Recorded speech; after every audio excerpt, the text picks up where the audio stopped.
Hello everybody, welcome to the webinar. My name is Stephen Marshall and I'm with my colleague Scott Strachan, and what we've done here is we've put two different innovations together.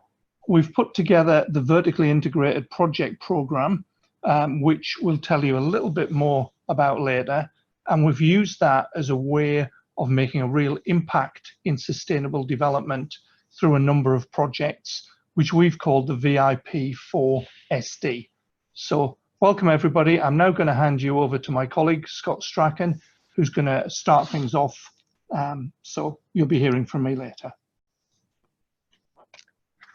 Okay, everyone. So welcome and thanks for logging in to listen to our talk. Hope you find it informative. And if anybody wants to follow up afterwards by sending an email to find out more or have a more detailed chat, and please feel free to do so.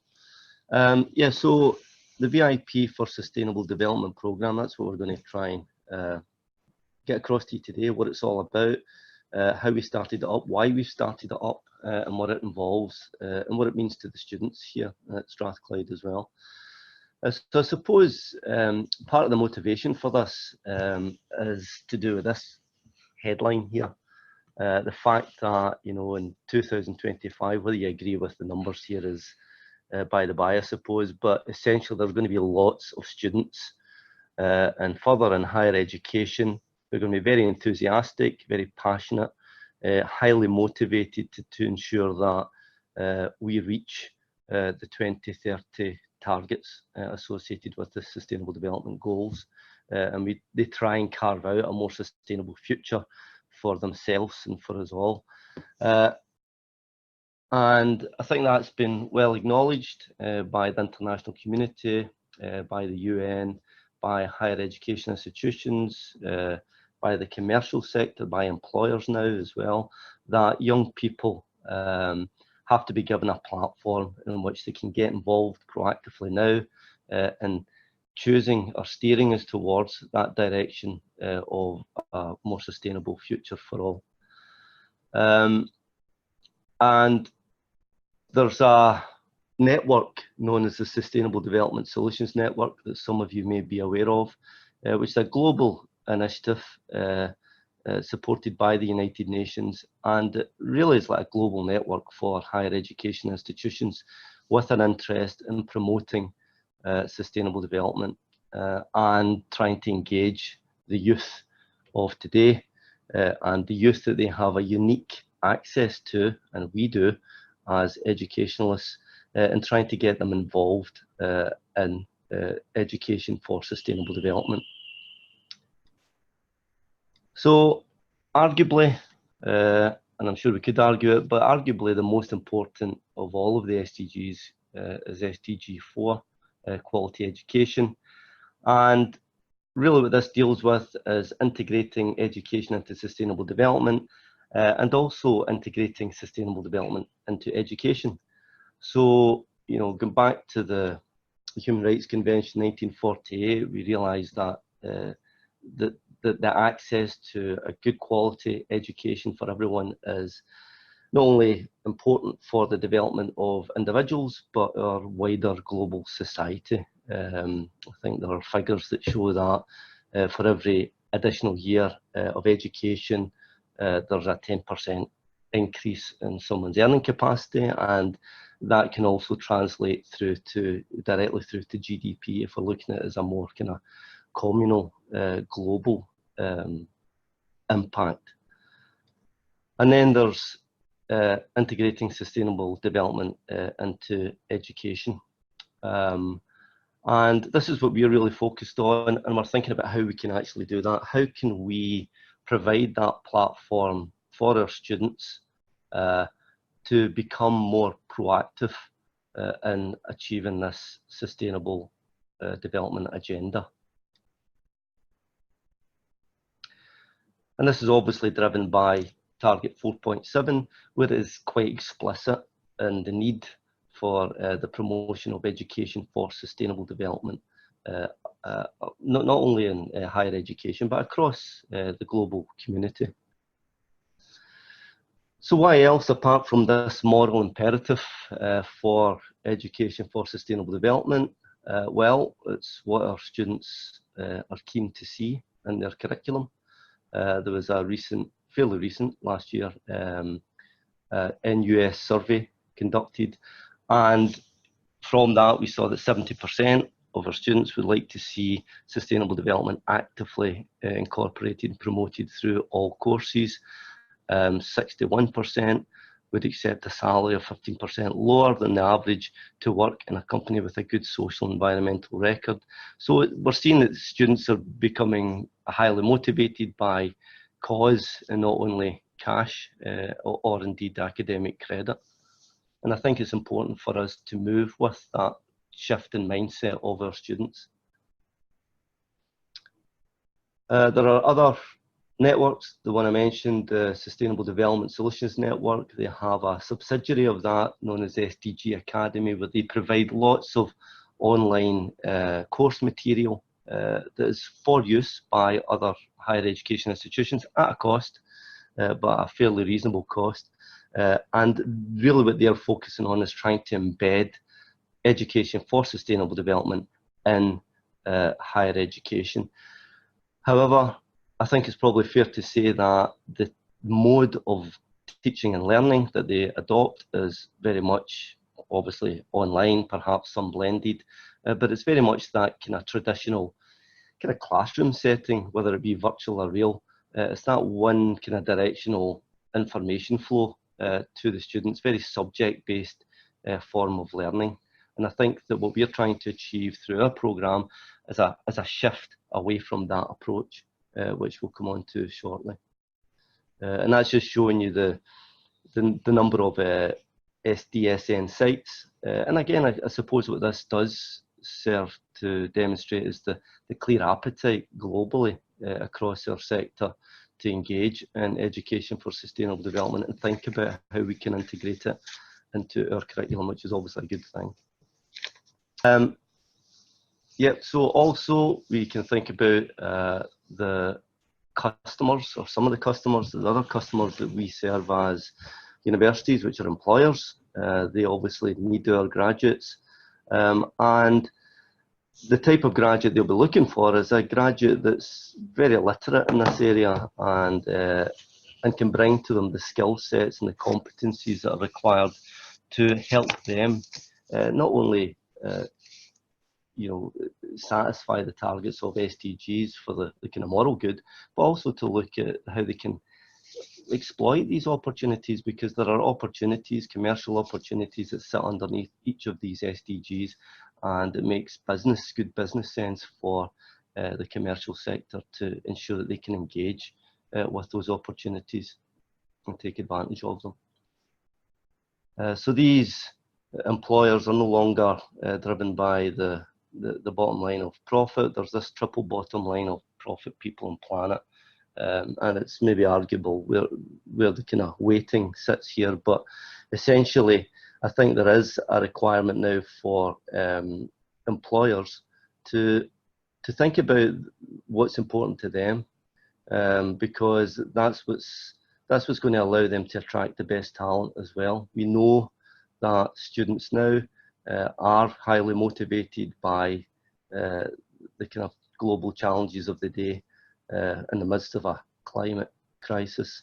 And we know that employers will have to acknowledge that, and to attract the best talent, they'll have to present themselves as being cognizant of these issues and actively trying to advance that sustainable development agenda.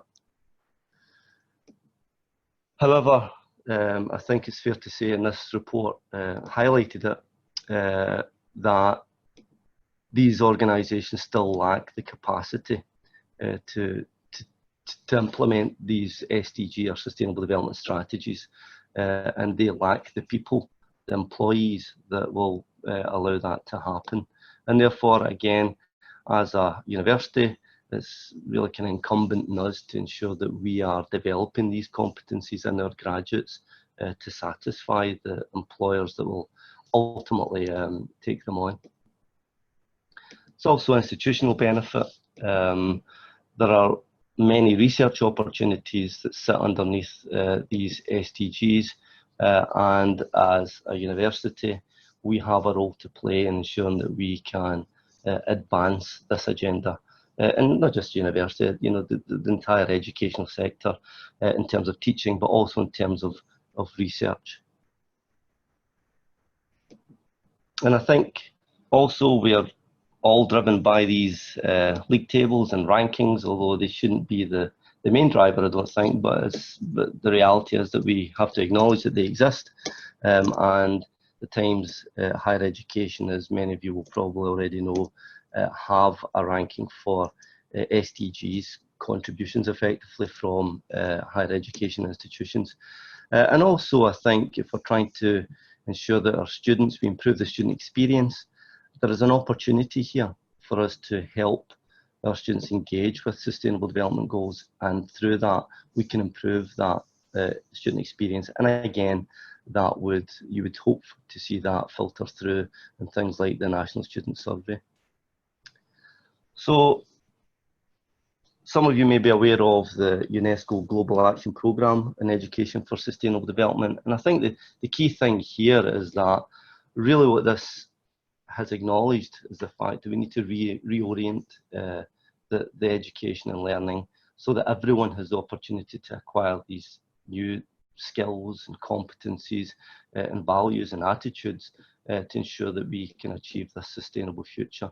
And I think one of the key things that I've noticed from this is that what's going to be important here is to open ourselves up to new ways of teaching and learning, and new approaches that can stimulate our pupils, our students, to ask questions, to analyse issues, think critically, make decisions, work cooperatively, and try and make that learning experience more interactive and action-oriented and more experiential. So a clear need for us to move away from our more traditional subject-based learning, perhaps, and engage in a different type of learning in order to allow our students to proactively engage with this agenda. So the key question, I suppose, is given the unique access that we have to this highly motivated population, how can we actually mobilise our students now and in the future? But now, rather than waiting till they've graduated and they've got 5-10 years career experience, how can we get them actually making a difference now, in effect, to try and meet these global challenges? So really, how can we partner with our students? And I say we, in our university, we obviously have teaching, we have research, and I think in a lot of universities, these are often kept quite separate. And I think what we're really looking at here is how can we now engage as researchers and educationalists with our students? And what innovative methods can we effectively use to embed education for sustainable development in our undergraduate curricula? So you may be familiar with this diagram here from Mike Healy and Alan Jenkins, where they were looking at different types of research-based education to develop undergraduate research and inquiry. And the area that we're really focusing on with our VIP for Sustainable Development programme is in this quadrant here. So research-based education, where the curriculum emphasises students undertaking inquiry-based learning. So we're really trying to get our students involved in some cutting-edge research and get them to make a positive contribution, some real positive research outcomes that can further the sustainable development agenda. So we're intending to embed education for sustainable development in our undergraduate curricula through research-based or inquiry-based education. And in so doing, we're effectively trying to change our students from being the knowledge consumers that they effectively are at the moment to being more knowledge producers, being more proactive in the delivery of positive research outcomes that can further this agenda.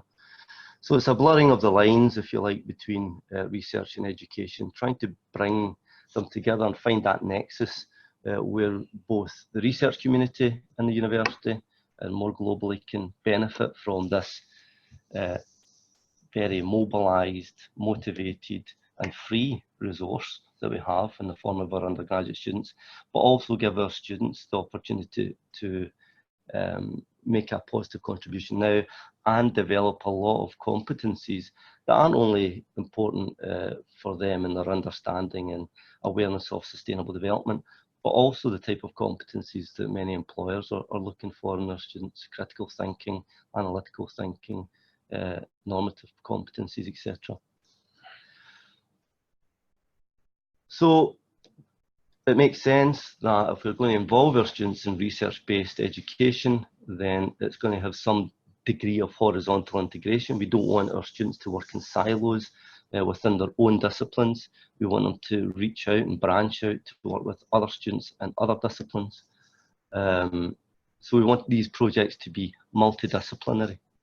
And also a vertically integrated dimension, hence the name vertically integrated projects, because we think this is a particularly unique feature of these projects. And it gives the opportunity for students to not only work with students from our peers from their own year group, but also peers from other year groups, more advanced year groups, or perhaps subordinate year groups, and give the kind of more senior members of the team the opportunity to mentor others. And also providing this pathway through year 1 to year 5 for our students allows our students to make a meaningful contribution, because it gives them the space and the time to do that. Very often when we conduct project-based learning in universities, and I know this is also true for Strathclyde in many programmes, these projects only have a lifetime of 1 or 2 semesters. The student writes up a report, they get a grade, and then the report is shelved, and in some cases maybe the reset button is hitting the project the next year for a new set of students. This gives the students the opportunities to build on research from students of previous generations, if you like, and therefore develop the research over a period of time and allow these projects to be long-term in their outlook. So one of the key things that we were keen for was to apply these projects to real world challenges, have real research objectives, and for them to deliver both short, medium and long-term impact. So this horizontal dimension effectively adds another dimension, the way I see it, into this diagram, where we have this cross-faculty interdisciplinary axis or dimension that we're adding in. And then we've got the vertical integration dimension, which in effect allows us to be more ambitious in the types of projects, student projects that we can produce and develop and foster. And they can be more long-term and therefore more ambitious. So it's in this quadrant that our VIP model for project-based or research-based learning sits. So just at this point, I'll speak to you shortly after this, but I'll just pass you over to my colleague Steve, and he'll tell you a bit more about the history of vertical integrated projects and where the methodology came from. Yes, hi everybody. Yeah, the vertically integrated projects is something which pre-existed our program and was developed over a number of years by a friend of ours, Professor Ed Coyle, who's now at Georgia Institute of Technology in Atlanta, and prior to that he was at Purdue. And he developed this. It's essentially a way of organizing undergraduates to deliver real impact. And as Scott mentioned earlier, we put students together in groups across the years of a course so that when it gets to the next academic year, a large number of students will be carried forward. So you're not going back to the start again every year with a group of students, that you've got this critical mass carried forward. And about 10 years ago, Ed came and gave a talk at Strathclyde, and the university management said, yep, we really want that here. So we set about putting that in place. at Georgia Tech, they now have 1,101 students on 80 VIP projects. And there's also an international consortium. So you'll see here, there's a whole network of universities that have adopted VIP. They're all at different stages of development. Some have got quite big teams, others have still in the early stages.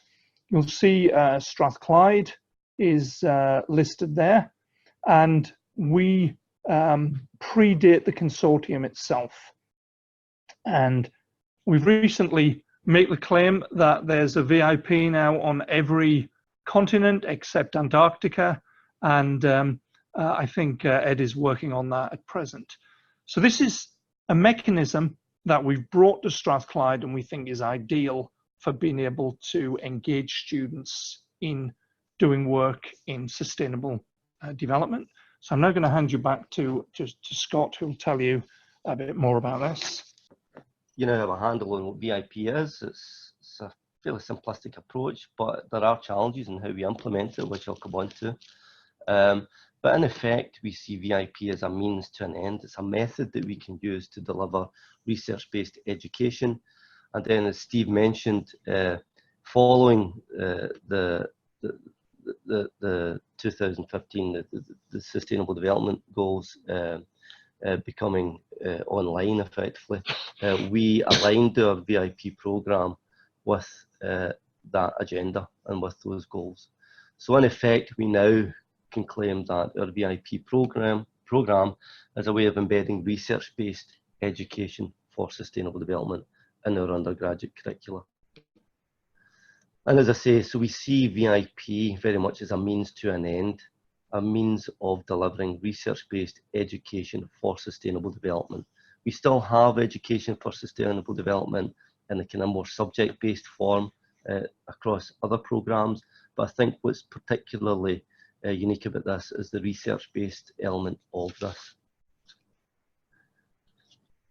And I mentioned this previously, one of the things that we're keen to develop here through this particular approach of research-based education for sustainable development is the development of these competencies. These are the kinds of competencies that are required for any researcher, and we would hope that we can help our students develop those. And we're actually in the process at the moment of developing questionnaires and focus groups and such like to try and capture to what extent we are or are not developing these competencies through our VIP for Sustainable Development Programme. As I said before, I think these competencies are not only the skills that are needed to work in achieving the SDGs, but these are also the kind of competencies that employers want to see in our graduates. And therefore, you know, we've had some fairly positive feedback from employers who have noticed the VIP programme, either through students talking about them in interviews, or even just employers coming in and speaking to us here or coming to open days and such like. And I think this quote from Jonathan Porritt is one I particularly like, because I think it kind of sums up what we're trying to achieve here. We feel that programmes like this are not only preparing our students for the world at work, but also the work of the world. And I think that that's important, no more important now than it ever has been, I think. So this is an example of, these are the projects that we have currently online in our VIP for Sustainable Development Programme. And we are hoping that over the next 3 to 5 years that we can expand and scale up our programme to be of the size of the Georgia Tech programme in the region of 1,000 students over maybe 60 to 70 projects. At the moment we have 13 projects. All of them have a primary SDG that they must target. So it's one of the conditions we have for a VIP coming online, is that it must clearly target an SDG and specific targets within that SDG and demonstrate how they are contributing to that target. So this is an example of some of them. They are multidisciplinary, so they may be led from one particular department and one particular faculty, but many of them involve students from cross faculty. The one I'm going to give you an example of is the one I'm most familiar with. It's the VIP that I lead myself, and this is the Energy for Development VIP. So the target for this VIP is Sustainable Development Goal number 7, and we also align this VIP with an outreach program, which I'll come on to later as well, where we have a network in the Gambia and also another network in South India.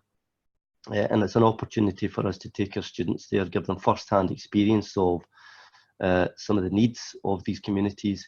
And it can also act as some kind of living lab to some extent, where students have the opportunity to capture data that can inform their research and their projects throughout the academic years, and also test prototypes, as well as ensuring that we can deliver some positive impact for the communities there.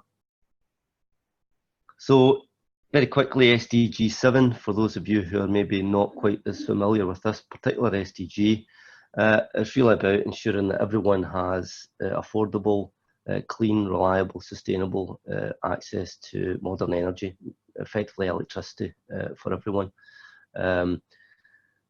Up until maybe a year or two ago, the statistic was 1.1 billion people. There has been an improvement. It's now around about 0.86 billion people without access to electricity. Still a large number of people, a large proportion of the global population living without electricity. And if you consider there's almost another 1.5 to 2 billion people who, while they have access to electricity, it's very, very unreliable, experiencing very, very long periods of energy outages and occurring regularly and routinely. In Nigeria, for example, it's not uncommon for some regions of Nigeria to experience 29 blackouts per month, for example. So they may be connected, but the quality of supply is extremely poor. So what we're really trying to challenge our students to do here, the wicked problem effectively, is to try and move us from this to this by 2030, and try and identify ways that they can make a contribution to this particular SDG and its targets. And through that, they'll gain an understanding of the interconnectivity that exists between SDGs as well. You know, the interconnectivity between SDG 7, Universal Energy Access, and SDG 3, where it's improving global health and well-being.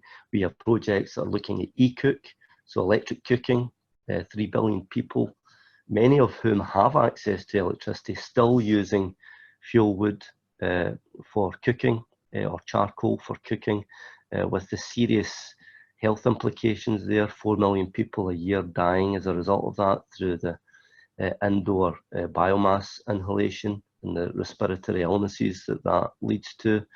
4 million people, that's more than the combined total of the number of people who die of malaria and TB every year.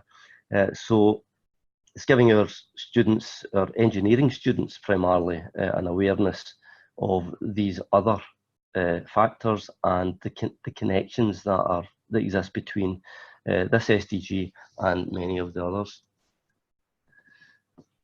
And also understanding that, the role that SDG 7 and Energy for All plays in underpinning all of these other SDGs. So this is an example of our students that work in the Gambia, where here they were installing an off-grid PV system in a Gambian school. To date, we've installed 12 in 12 different schools, and we've also installed remote monitoring in these schools so that we can assess and monitor the performance of the system over the course of the year. Given that we are remote from it, it makes sense that we have some visibility of how it's operating, performing, in case any interventions are required. So while it perhaps isn't the most sustainable model, we have made some effort to try and improve the sustainability of the project through remote monitoring. And this shows the makeup of our team. So we had PhD students, students from our electrical and mechanical engineering degree, our design manufacturing degree, our business school, computer science, So quite a mix of students in this particular VIP. And as I said, what we were keen to do here was link this with an outreach arm so that our students had the opportunity to get some first-hand experience of the types of communities that they are conducting this research for, in effect. Obviously also give them an opportunity to capture data and information from these communities and to use these to develop, to test any prototype technologies that they've been developing.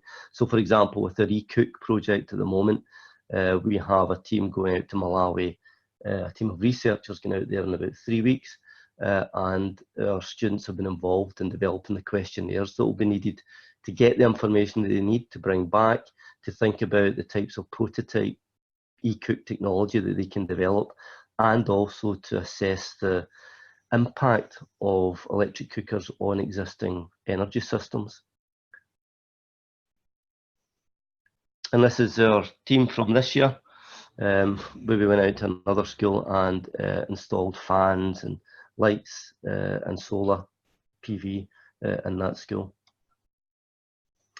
And some of the quotes from the students, I think, tell all in terms of the kind of student experience that they gain here. And the eye-opener that it is for a lot of these students is quite interesting, because throughout the course of the year, they'll be conducting a literature review, they'll be reading about this stuff, but very often it's not until they've actually been there themselves, they've experienced what it's like to live in a community without electricity, that they really get a firm grasp of what the challenge is.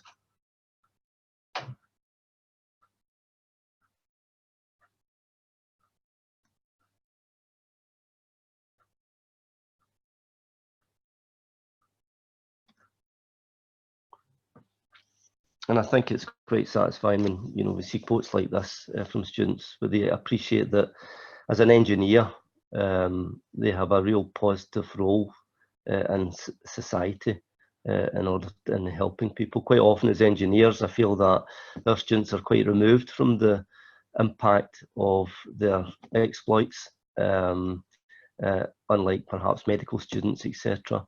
But this really gives them an opportunity to really appreciate the difference that they can make as engineers.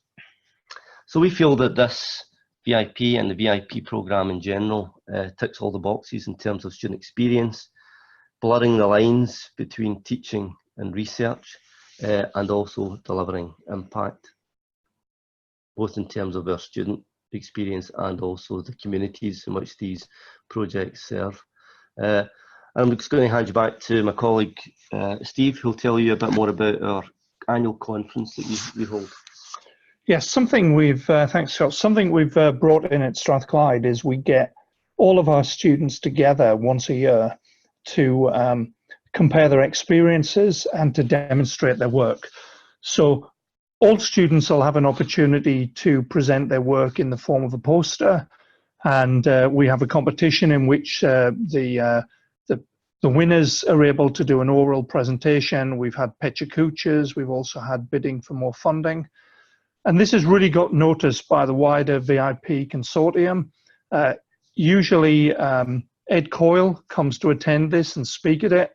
In the picture you've got here, I don't know whether you can see the cursor, but the VIP leads come from NYU, so New York University is starting a VIP program. Their lead will come. And also in Europe, we have representatives from the University of Malmö and Riga all come along to our conference. Normally they help to judge some of the prizes. And last year we held this in our Technology Innovation Centre, and we were able to put up all of the different posters so the students are aware of the various sustainable development goals, what each of them are. The conference is opened by our Vice Chancellor, who comes along. Not many Vice Chancellors would come along to a student conference, but he really likes to come along to it just to show how important it is and what an important part it is of the university's impact within this area. And what we've proposed in future years is we have a student competition, and to roll that out to the whole international consortium, so that we'd have at a local level, so we could have a Strathclyde, we could have a European competition where we could put student videos together and choose the best ones. And then they could do the same thing in the US, maybe split that up a little bit in Asia, Oceania, and then bring all the winners together into a final competition. So that should be really motivating for the students when they can compare what they've done alongside the work of students in other parts of the world at top universities and other places. So I'll hand you back to Scott to, you might just want to say a little bit more about that and follow on. Yeah, we're almost there. One other thing I wanted to mention was, again, some of you, or maybe all of you, will be aware of what UCL have done with regards to the connected curriculum framework. And I read this myself with interest, and I could certainly see synergies between this and the VIP for Sustainable Development Programme. And one of the things that we're going to be doing when we're conducting this survey about competencies, we're also going to be trying to establish just how well connected the VIP programme is as well, because when we look at each of these, intuitively, when we look at each of these dimensions, these 6 dimensions of the connected curriculum framework, you know, I feel that the VIP for Sustainable Development Programme delivers in each of these areas, but we're keen to try and establish just to what extent and what else can be done, perhaps, to ensure that we connect more firmly in these areas. Another thing that's worth mentioning, I think, is that it served as quite a useful pipeline for PhDs, this programme. Very often our students learn that they have an aptitude for research. They don't have to take the leap of faith that perhaps I took when I decided to do a PhD. And I think it's also good for the researchers as well. You have established quite a good relationship, a good working and personal relationship with the students by the time they reach their 5th year. And very often that can then move into PhD study. And something we are interested in considering is a more comprehensive vertical integration, if you like.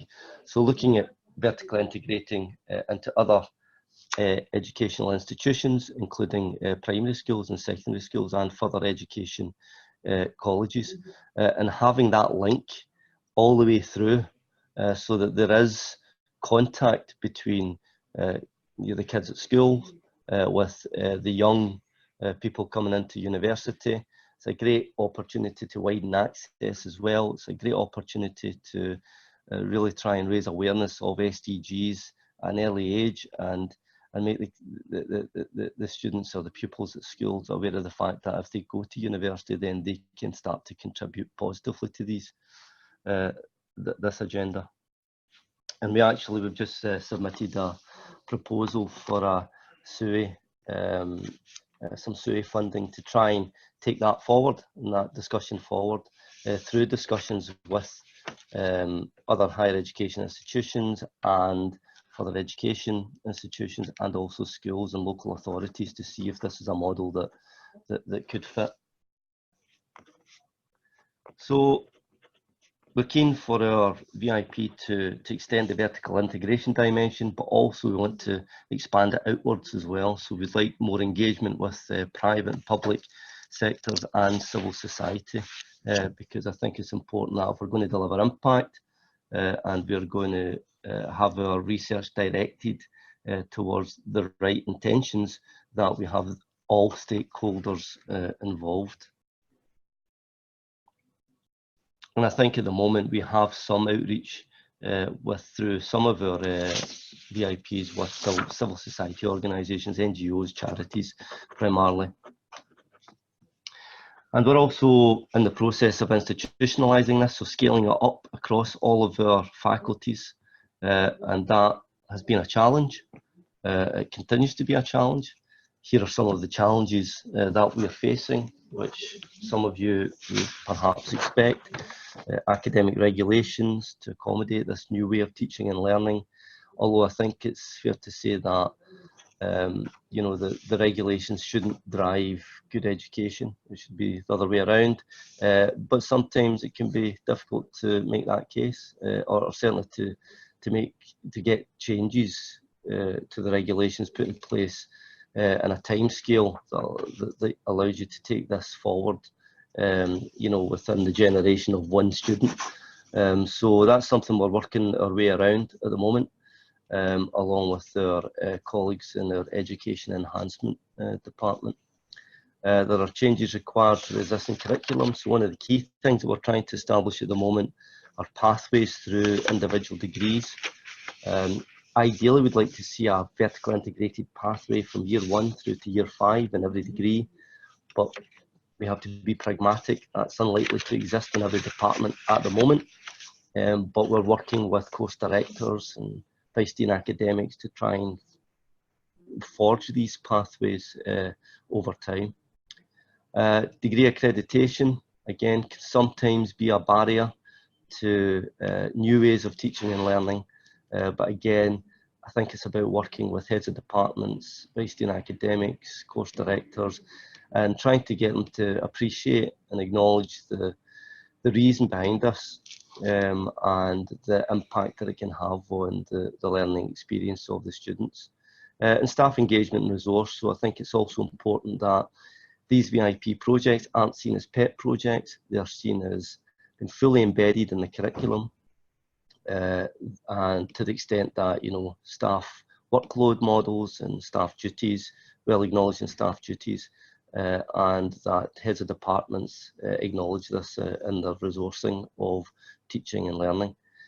And student recruitment.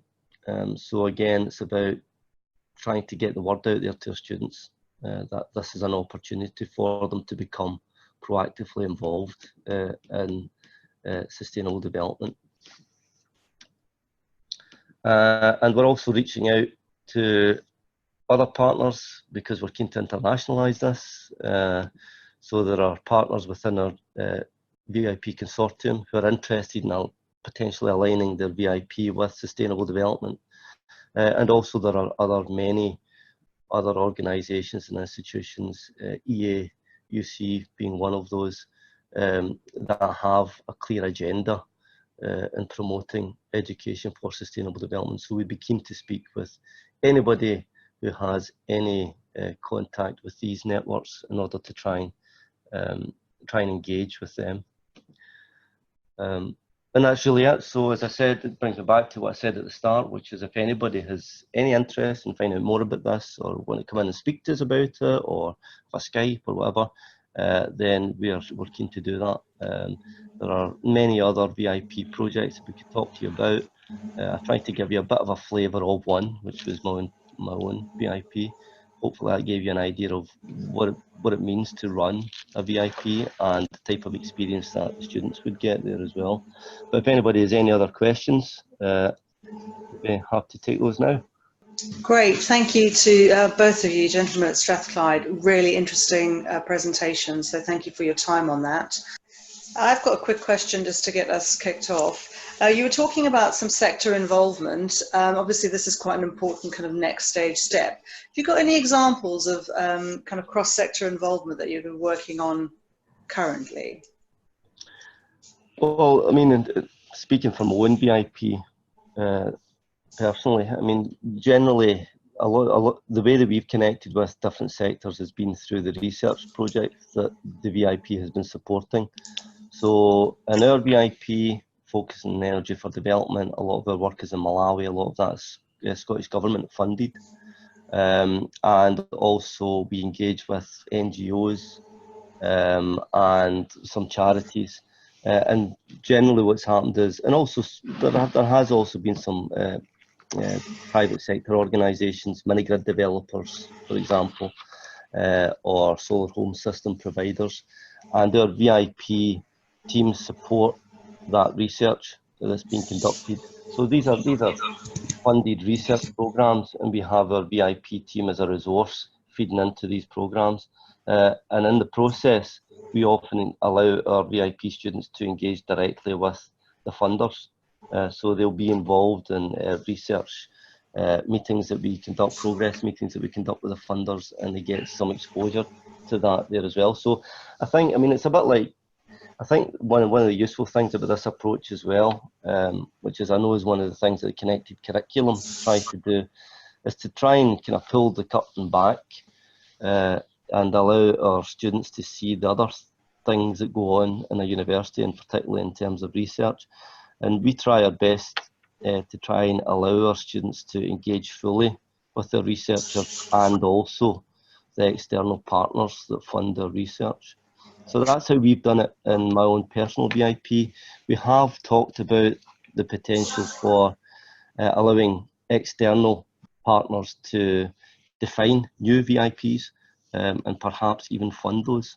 I don't know if, Steve, you want to say anything about that? Just to, I can give you a couple of other examples just before I come on to that. Our colleague Bob Kalin in Civil and Environmental Engineering has done the same thing with water that Scott has done with energy, and that is had funding, I think, from the Scottish Government, looking at things like mapping wells in Malawi, so that when people go off and get water, they know if the well is going to be dry or if it's going to be contaminated or if it's worth going there. Also, the sustainable development is not just for other people abroad, it's also nearer to home. And one of our colleagues, Robert Collins, runs a VIP with education students in low attainment areas in the East End of Glasgow. And he's had quite a lot of work there in supporting science teachers. And he's had connections with Education Scotland and the public sector organisations behind this. So there's all of that different connections. When working with outside, the projects really rely on the leads being extremely enthusiastic and really wanting to do it. So we found the best projects are those initiated by academics with a particular ambition and love about a particular a cause that they want to be involved in. If then other organizations come on board, for instance, Scott has had funding to take his students there, that's great. Trying to initiate it through third parties doesn't seem to work so well. Getting companies that come along and say, we'd like to have a VIP in this area, then it requires us to go and find an academic and say, look, there's a VIP, will you run it? That doesn't tend to work quite as well as an enthused academic starting their own VIP and pushing that forward. So really the key to everything is an academic who is really enthusiastic about making a difference in a particular area, and everything else will follow from that. Okay, that ties in really well. We've just had a question from Julian Grieve from Bath Spa. Do you allow students to scope out their own areas of research at the beginning, or do you prescribe the project and then invite the students to participate? Mm-hmm. Yeah, so what we do is we do try and get the students involved in the problem formulation, if you like. So quite often what will happen when we have a new group of students coming in, or we are we're kind of redirecting the research along a new route, then we'll have to explore that. So the students are involved in conducting a literature review, etc. And quite often there's some time actually spent on deciding what the problem actually is. So it's much less prescriptive, if you like, than perhaps other forms of problem-based learning and project-based learning that is conducted here in Strathclyde and perhaps in other institutions. So what we usually do is I get the students to go through this process. We usually maybe organise some seminars or some workshops around that. And then ultimately what we'll work towards here is then producing what we call a statement of intent, where at that point, through a kind of communal approach, they will arrive at a set of objectives, both for the short term, i.e. this academic year, what tangible outputs can they deliver in that time period, but also looking towards the kind of future project timeline of the project. So thinking about other students coming in next year and what they might be doing. And that's often the way that we kind of set off on a particular path of research. So that's what I did when I started the VIP. And as I say, sometimes we branch out into a different area of research. And when we do that, we get the students involved in that process rather than it just being a kind of closed shop of academics and researchers who decide what we're going to be doing and then get a lot of students to do the programming for us or whatever. We actually get them involved in the kind of root and branch of the research, if you like. And thank you very much once again to Steve and to Scott for your really interesting information. If anyone does have any other questions, please feel free to send them through, and we will make sure that we get those over to Strathclyde, and I'm sure they'll be more than willing to just discuss anything else that you would like to talk about. Great, thank you very much. Thank you. Great, thanks. Thanks. Thanks, bye-bye. Bye.